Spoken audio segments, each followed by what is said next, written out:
Bem, pessoal, dando sequência aqui no nosso curso de NR10, a aula 11, nós vamos tratar a respeito de acidentes do trabalho, ok? Eu não quero também ser muito cansativo nessa aula, porque tem muitos detalhes a respeito de nomenclatura, documentação, e que você pode tirar as dúvidas lendo a apostila ou olhando lá o slide com calma, tá bom? Eu vou abordar os pontos principais e depois tem o questionáriozinho para você responder. O questionário eu tenho tentado fazer também abordando pontos principais a respeito da aula, tá bom? Então, assim, não vou ficar cobrando no questionário detalhes da apostila, porque isso depois a gente acaba esquecendo e não serve para nada. Então, assim, eu tenho sempre isso em mente. Vamos fazer uma aula e um questionário, um resumo dos pontos que a gente precisa guardar, levar com a gente, tá bom?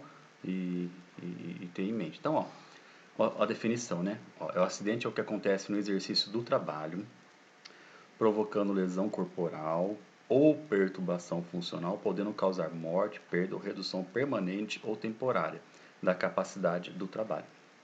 Olha, essa definição é importante que você entenda ela e saiba, não precisa decorar, mas saiba exatamente o que é um acidente do trabalho. Então, é aquilo que acontece no decorrer da execução das suas funções no trabalho.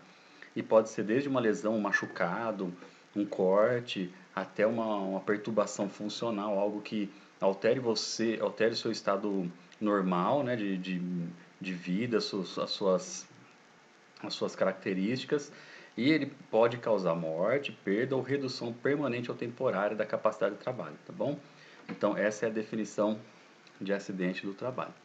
Outra coisa importante é que a incidência do acidente pode ocorrer em três hipóteses: em situações de lesão corporal, perturbação funcional e também de doença, tá bom? Porque aí tem doenças que a pessoa adquire no local de trabalho. Às vezes trabalha com alguma coisa que prejudica a saúde, e aí depois de um tempo ela percebe que ela está com uma doença por conta do trabalho que ela exercia, né, a natureza do trabalho. Então isso é um acidente do trabalho, tá bom? Ou se não, que é desencadeada por algumas condições especiais do local onde ela trabalha. Bom, tudo isso aí é considerado acidente do trabalho. Aí doença do trabalho pode ser doença degenerativa, inerente ao grupo etário, e a que não produz incapacidade laborativa.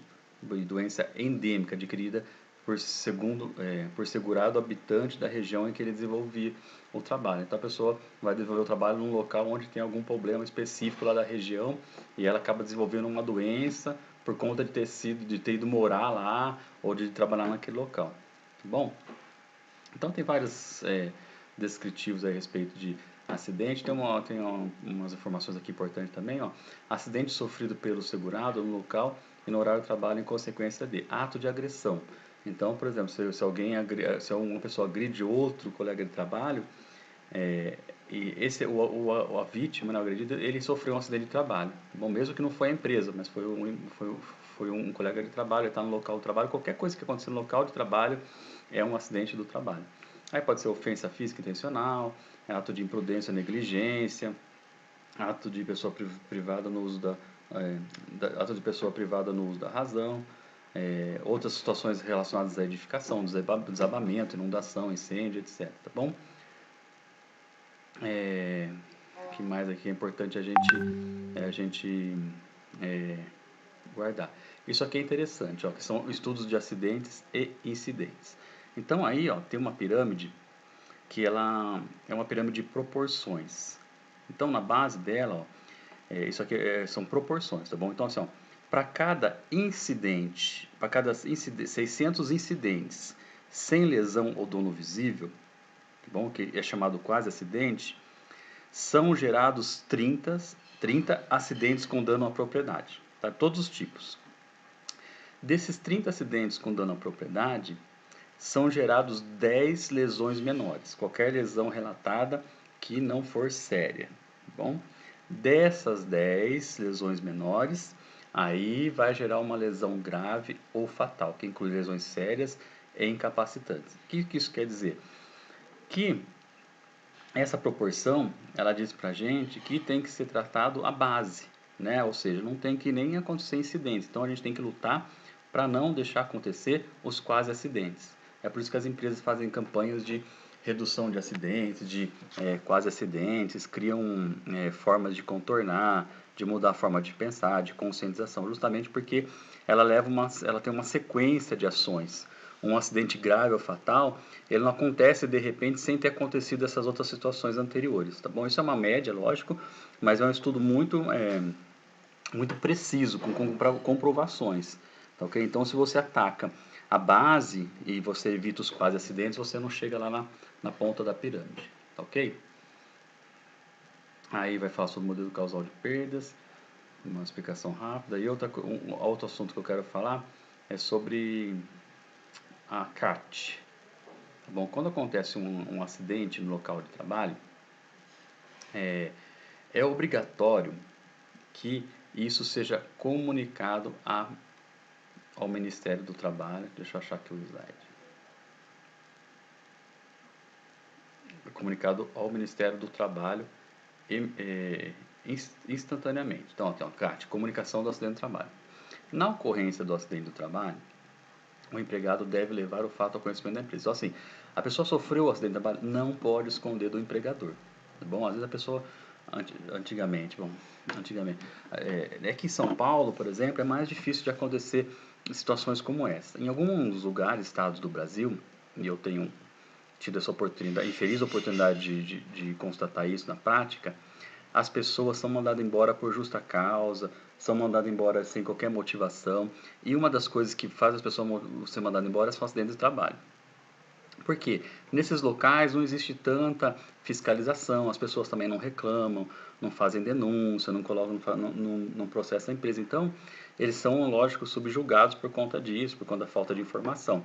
Então, por exemplo, uma pessoa que sofre um acidente de trabalho, o empregador, ele não, eticamente, ele não poderia mandar embora, né? Mas, enfim, vamos supor que ele decida não abrir a CAT. Se o funcionário não abrir a CAT do acidente do trabalho, ele pode ser mandado embora, por exemplo, com a lesão que ele sofreu no trabalho. Já se ele abre a CAT, ele não vai poder ser dispensado com aquela lesão que ele sofreu. Tá, ok? Então, é uma proteção do trabalhador. Então, em locais onde tem mais fiscalização, isso é cumprido muito a risco. Então, aconteceu o acidente, o funcionário já vai lá, pede para a empresa já abrir, a própria empresa já abre na CAT, que é a comunicação de acidente do trabalho, e já comunica os órgãos responsáveis, tá bom? Então, ó, ele tem que comunicar a Previdência Social e o Ministério do Trabalho vai ser comunicado a respeito dessa situação. Internamente, esse acidente também deve ser tratado pela equipe de segurança do trabalho e pelos integrantes da CIPA, tá bom? Por quê? Porque todo acidente, é lógico que a gente, como eu falei anteriormente, nós temos que começar a trabalhar com os quase acidentes. Então, os quase acidentes, eles têm que ser tratados porque, você viu lá, né? Para cada 600 quase acidentes, um acidente pode ser fatal lá e de graves proporções, tá bom? Grandes proporções, acidentes graves. Então, tem que ser tratado. Mas os acidentes, de forma geral, eles têm que ser tratados porque tem que se achar uma causa raiz. Normalmente se usa a árvore de causas, você vai lá identificar a causa raiz para você poder criar métodos para que não volte a acontecer. Tá bom? Então, relatórios de acidente. A empresa deverá elaborar um relatório de investigação e análise do acidente, conduzido e assinado pelo SESR e a CIPA. Então, o que vai ser feito? Vai ser feita uma reunião, as pessoas vão conversar ali a respeito do acidente, vai analisar onde foi o erro, se foi um erro humano, se foi uma condição insegura, o que causou. Achou, na hora que você encontrar essa causa raiz, não é tão simples assim, às vezes as pessoas acham que é muito simples achar a causa raiz. Por exemplo, um funcionário cai da escada, um exemplo bem prático. Aí ele quebra a perna. Aí vai ter uma investigação.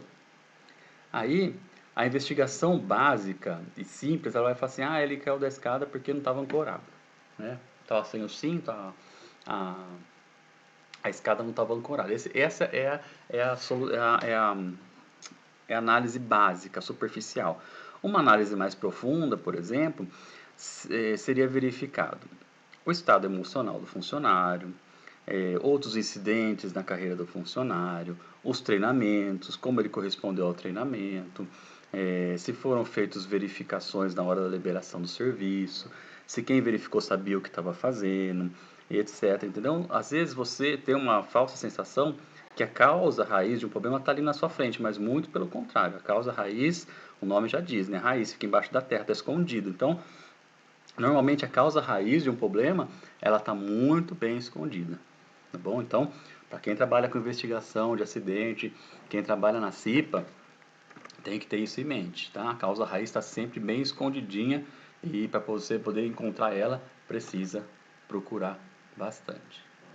Ok? Acho que o restante das informações que tem aqui, se você puder ler depois com calma, tem bastante informação interessante, mas que para a gente, como um curso de R10 como um todo, não vale muito a pena a gente perder, gastar muito tempo aqui falando, porque senão eu vou ter que falar muito, vou passar muitas informações para vocês, às vezes lida, que vocês vão tudo esquecer depois. Tá ok? Então, responda os questionários lá referente a essa aula. Postem as dúvidas lá no fórum ou mande um e-mail pelo WhatsApp e a gente vai estar respondendo e trocando informações, ok? Muito obrigado.